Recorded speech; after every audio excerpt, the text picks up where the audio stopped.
ফিলিস্তিন জুড়ে ইসরায়েলি সেনাবাহিনীর তাণ্ডব যেন নিত্য নৈমিত্তিক বিষয় হয়ে গেছে। স্থানীয় সময় মঙ্গলবার পশ্চিম তীরে বিরোজিত নামের এক বিশ্ববিদ্যালয়ে ইসরায়েলি সেনারা প্রবেশ করে। এই সময় গুলি, সাউন্ড গ্রেনেড ও টিয়ার গ্যাস ব্যবহার করে শিক্ষার্থীদের ওপর হামলা চালানো হয়। প্যালেস্টাইন রেড ক্রিসেন্ট সোসাইটি জানিয়েছে, এর মধ্যে বেশ কয়েকজনের পাতে গুলি লেগেছে, আবার কয়েকজন টিয়ার গ্যাসের হামলায় শ্বাস প্রশ্বাসে সমস্যা অনুভব করেছে। আহতদের মধ্যে প্রায় 11 জনকে ইশতিশারি আরব হাসপাতালে ভর্তি করা হয়েছে।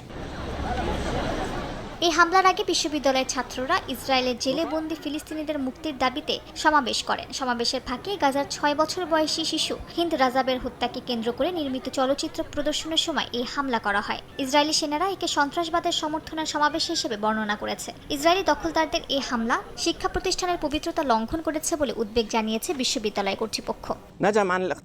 দুর্ভাগ্যবশত বিশ্ববিদ্যালয়ে হামলার ঘটনা চলছেই, তবে এইবার সব সীমা অতিক্রম করে বাইরে স্পষ্ট নির্মমতার সঙ্গে ঘটেছে। তবে হামলার বিরুদ্ধে আমাদের ফিলিস্তিনের জনগণ যেখানেই থাকুক না কেন সংঘবদ্ধ আছে।